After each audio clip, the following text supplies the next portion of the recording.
evening. It is an honor and a privilege to be here with you tonight and to celebrate this important event for Orchid Slingshot. So I am Barbara Steele with Zinger Folkman, and we've been fortunate to become partners with Orchid Slingshot. And so I'm here to talk with you this evening about a topic that's very important to us, which is leadership. And that's to all of us. So leadership, you probably know a bit about this topic. It is certainly a topic that has been written about a lot. Perhaps you know of some of these books on leadership. Some say it's by the numbers, as you can see. Some say they are experts on the topic.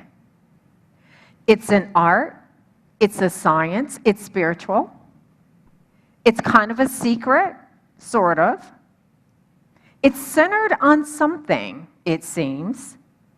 And apparently, it doesn't necessarily take a genius. So many folks have written about this topic of leadership. Thousands of books exist. And so certainly, when it comes to our approach to leadership, we like to talk about how we take an empirical approach. So when we weigh in on the subject of leadership, it is based on our research. And so here what you're seeing are several of the books that we have, and we have others, where we can demonstrate really what does it take to be a great leader. And so that's what I'll talk with you briefly about. So from the work that we've done, what does it take really to be a great leader and how these individuals make a unique difference? And also we'll talk specifically about how leaders inspire, because that too is really an important component of leading others. So first, let's talk about leaders and how they make a difference. Here what you're seeing is an example of how we conduct our research. So as an organization, we've been very fortunate to have worked with some of the best leading organizations across the globe. And when we have that fortune of working with them, they'll share with us some of their performance metric data. So as you're seeing here, examples include customer satisfaction, the commitment level of their workforce, how engaged their employees are, and things like retention. So those are just some of the metrics, obviously, that organizations will measure. And what we have the ability to do is we have tools and instruments that we use to, in fact, measure the effectiveness of a leader. So one of the most common tools that we use is something called the 360 survey. How many of you are familiar with this instrument, the 360 survey? Okay, so quite a few of you are. So for the rest of you who may not be, this is where leaders have an opportunity to collect feedback on how effective they are, and they'll collect that data from their immediate management, from their direct reports, from colleagues, et cetera, sometimes even customers and partners. And so the idea is that they get a composite view from various people that they interact with as they're leading others. So that's what you're seeing in terms of leadership effectiveness, how we're measuring those individuals and how they range from being seen as a leader who is perhaps ineffective, and how that graduates to leaders who are in fact considered a best leader or top leader. And so what we have found is there is a correlation that exists, that essentially the more effective the leader, the higher or the greater the impact that they're having in terms of their organizations. And so for us, that is such an important message that we bring to the marketplace, Zinger Folkman and Orchid Slingshot, to help organizations recognize an important investment is in its leaders and helping them to be great. Here what you're seeing an important metric that's so important for any organization, which is the level of employee engagement. So many organizations do make the investment of measuring, so what is that engagement level like? Again, when we've studied this as an organization, not surprisingly, those leaders who are seen as not being effective in the role as a leader, these are folks that don't get good scores when it comes to employee engagement. And then you contrast that with those leaders who are considered best leaders within their organizations. They are achieving the highest levels of engagement. And what any organization knows is when they can achieve that, when they can have high engagement in terms of their workforce, that's where the magic happens. So that's where you get innovation and creativity, you get the best productivity levels, you just get the best results when you have a committed workforce. So again, the key is let's help leaders be better. One question that we receive very often is, okay, this sounds great, but isn't this just good for the US? Some of you are probably thinking that, right? Okay, you won't tell me, but you may have been thinking that. So I want to just briefly share with you that we do work with a number of organizations across the globe in every region. And so here, we're just looking at specifically employee engagement and what does that look like in terms of various regions across the globe.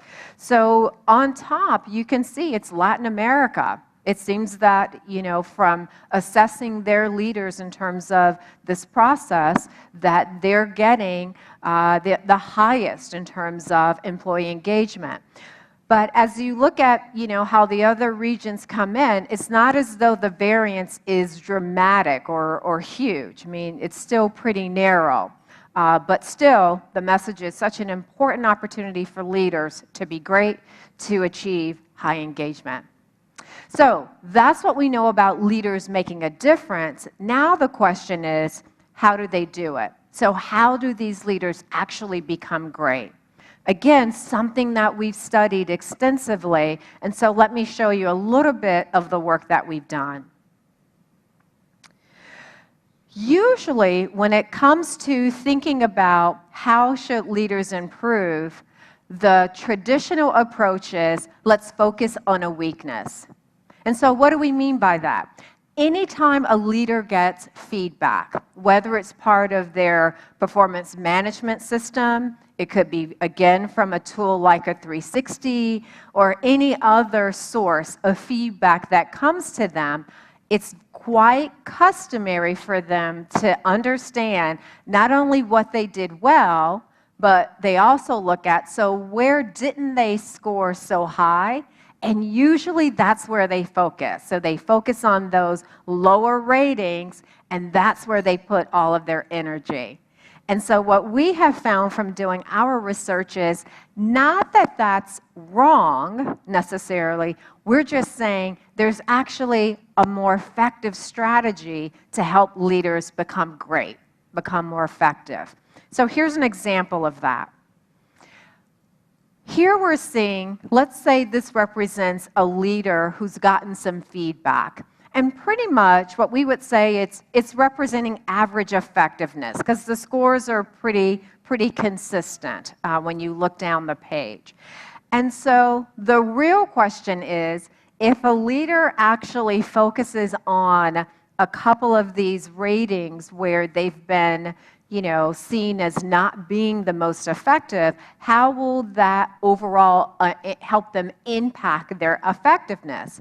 And what we find is essentially, while they might understand that weakness area, and then they might be committed to improving in that area, usually it takes them from being average to being somewhat better, but still average. So they go from being a good leader to being a good leader. It doesn't necessarily help them make it across to being a great leader. So how do leaders get there?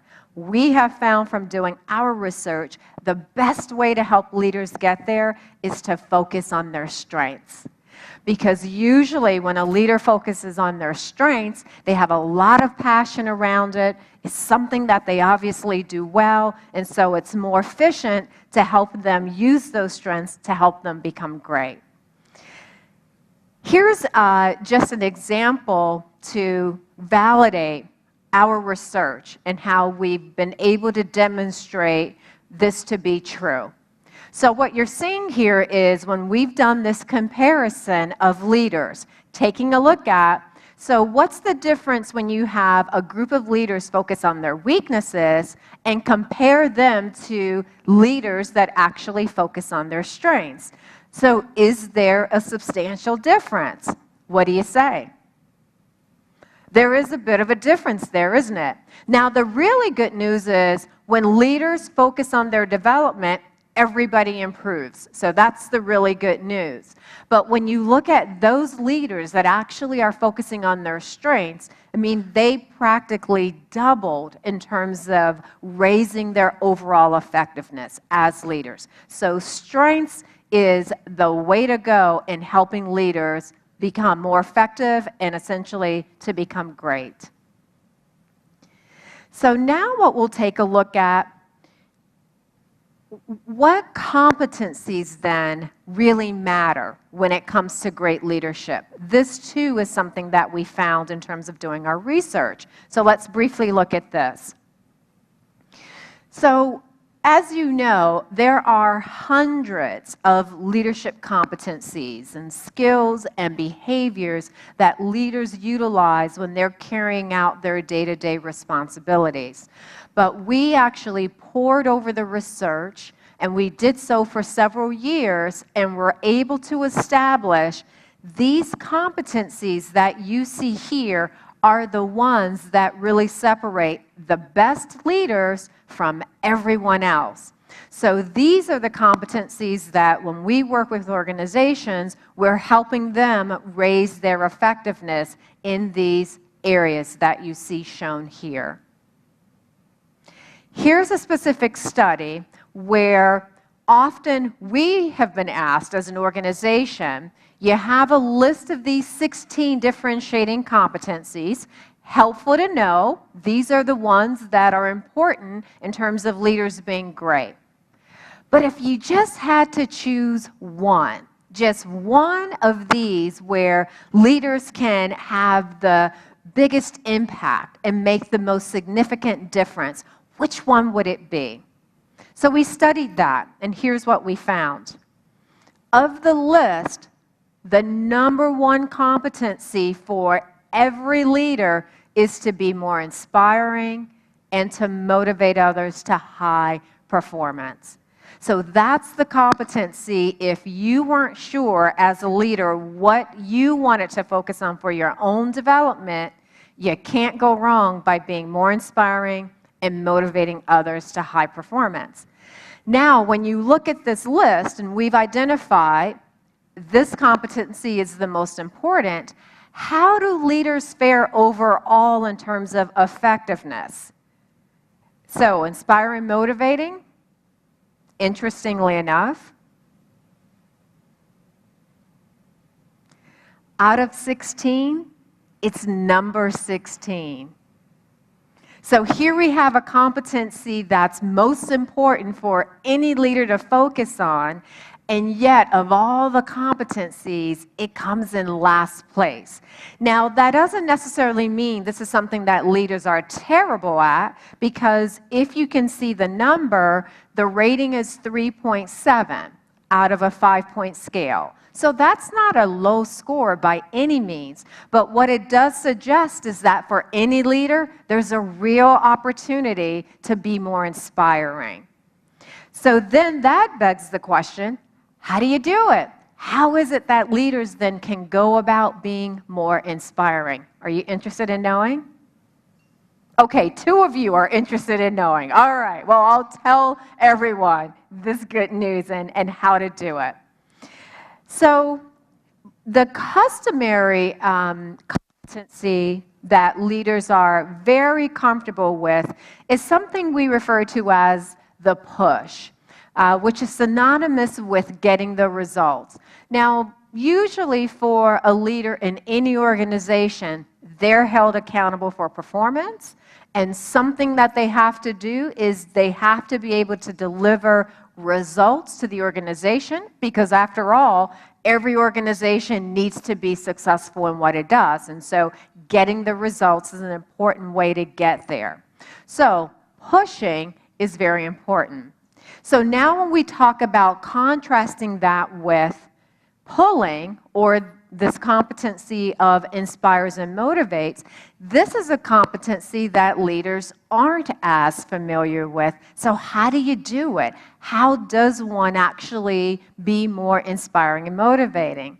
Well, what's fun about this is what can sometimes come to mind for people are these three things. How about I just be more perky? I go to the office every day, I'm very positive, and I just get everybody real excited, right? So that's one option. Pep talks, right? So you bring the team together and you talk to them about, here's the target and here's what we need to accomplish together. So that's another option. Thirdly, high fives. Now, this might be an American thing. I'm not sure. You'll have to tell me. But if you just go around giving a bunch of high fives, that too is a way that you can get everybody excited. Now, I'm making fun here. And here's the thing. These things can work in terms of getting the workforce excited. But what we find is it's not sustainable. So what I want to spend the remaining time talking with you briefly about is, from our research, what are the ways to inspire others and doing it in a way that is in fact sustainable, that has a long-term effect. So here's how we did this research.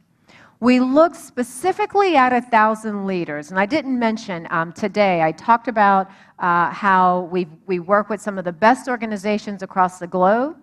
And our database now tops over 50,000 leaders. So we are constantly studying and researching leaders. So this particular study is based on 1,000 leaders where we were looking at these individuals who have received the best scores in terms of their ability to inspire and motivate others. And we found that there were a set of patterns, or what we call approaches, that they use. And this is what I want to finish our discussion with. So here you can see the various ways in which leaders actually inspire and motivate. So we'll look at these in more detail, but you can see from the enthusiast, what we call the visionary and enhancer, the principled approach, the expert, and the driver. So let's talk quickly about each one. The enthusiast, probably you can glean what that's about. So these are individuals that are very passionate about what they do. That passion comes through. It's very infectious, and they're able to use it to actually galvanize people behind an idea or strategy, etc. So it's fun to think about, so who are leaders that we know of that might fall in any of these categories, starting with the enthusiast. So here are a few examples for you. Tony Robbins. Now, if you've seen him in action, you would probably agree he's absolutely an enthusiast. You have Susie Orman and Jim Cramer from, they represent MSNBC and CNBC, also people who are highly energetic and very passionate about what they do. So that's the enthusiast. That's one way to inspire. Another way we have found is something called the visionary. So these are people just like that implies. They are, in fact, future-oriented thinkers, very much strategic thinkers. They are able to comfortably live in the future, and they're able to help people understand the vision that they see. So there are probably some leaders that come to mind for you that are good examples of visionary. So we have some leaders represented here in Asia. So Tanshri Dr. Tony Fernandez of AirAsia. We have Ratan Tata, and Steve Jobs, of course, is known for being a visionary. Next, enhancer. Another way we have found leaders go about inspiring is just how they leverage relationships. That is so important to them. And so these are individuals that before they act, it's important for them to check in with others, get the opinions of others. Doesn't mean that they're afraid to make the decision, but it's important for them to just understand and check in with key stakeholders in terms of a decision being made. So some examples of people who enhance. So we have Tan Phan Hock. I'm going to refer to my cheat sheet because I can't remember what area he is from. Oh, that's right. So from ST Engineering. And then we have, of course, Richard Branson of Virgin. And then usually people think of Oprah Winfrey as an enhancer as well. And then next, so we'll move on to another way to inspire, the principal approach. These are leaders who are very strong in terms of their ethics. When it comes to morality, they're very high on integrity. It is something they're principled in terms of what they live by, and they also inspire that in others. So the principled approach is another way to inspire others. And here are some examples here. Again, some leaders from Asia. Sharon Watkins was someone who was very pivotal in the Enron scandal. If you remember when that happened, she was the one who actually spoke out about inappropriate business dealings for that organization. Okay, just a few more. The expert approach. Just what that implies is another way to inspire. These are individuals that obviously are known within their organizations for their expertise, and these are individuals that willingly will share that knowledge with others. So it's not something that they try to do to look smart, it's just they're very passionate about their craft. And we have a number of examples here of leaders here in Asia that are known for their expertise. And these folks you probably recognize as being very successful business leaders and have received a number of awards for their accomplishments. And then finally, we have the driver approach. And so with this approach, these are individuals that inspire based on how they go about getting the results for their organizations. For them, failing to meet the deadline or the end result, not an option. They will always either be on schedule, if not ahead of schedule, under budget. That is what drives them, and that is what they use to drive others. And so again, we have a number of local leaders here who have received awards and just recognized for their contributions in terms of how they go about driving. So in summary, those are what we found from studying the data, different ways that leaders go about inspiring others.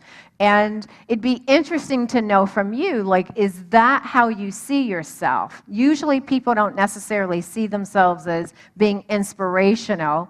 And then when you make available, these different approaches, then people start to connect with, yeah, I'm more of an enhancer, or sure, I'm more of a visionary. And so hopefully you can see that for yourself in terms of these different approaches. Two examples of how leaders inspire. The really great news is people do it differently. So on the one hand, you have somebody like a Steve Jobs, and we know his accomplishments when he was alive and the legacy that he leaves. And then you compare or contrast him with Oprah Winfrey, someone in a completely different business, and yet somebody who's seen as inspirational. So here's this subject of being inspiring, the way leaders go about doing it very differently, and yet having very much a big impact. So as we get ready to close this topic, just know that, again, what we understand about leaders who are inspired, they make a tremendous difference in terms of their organizations. And to be inspiring, it doesn't mean that of those 6 approaches that I just mentioned, you have to be great at all 6. You don't. Here what we're seeing is if you can be inspiring in just 2 areas, if you're highly effective, that places you in a top 20% of leaders. Right? So that's something that seems very achievable, doesn't it? To be really inspiring in just 2 areas, and wow, the impacts are just tremendous. I'll end with another study where we've looked at, again, to confirm what we're sharing with you, can leaders, in fact, become more inspiring? So when we've done this comparison of helping leaders understand, right, how they fared as being inspiring, and then they did the work to become more effective in terms of being an inspiring leader. And so you can see here just the increase that occurred as a result. So we want to put to rest this idea that you have to maybe be born inspiring, or otherwise, you know, it's not something that you can change or alter. Completely false. If it's something that a leader focuses on, he or she can obviously become far more inspiring. And is it worth it? It is. When leaders are, in fact, more inspirational, the data shows us the results are tremendous for the organization. So what do you think? Is it something that you think you can do yourselves, be more inspiring?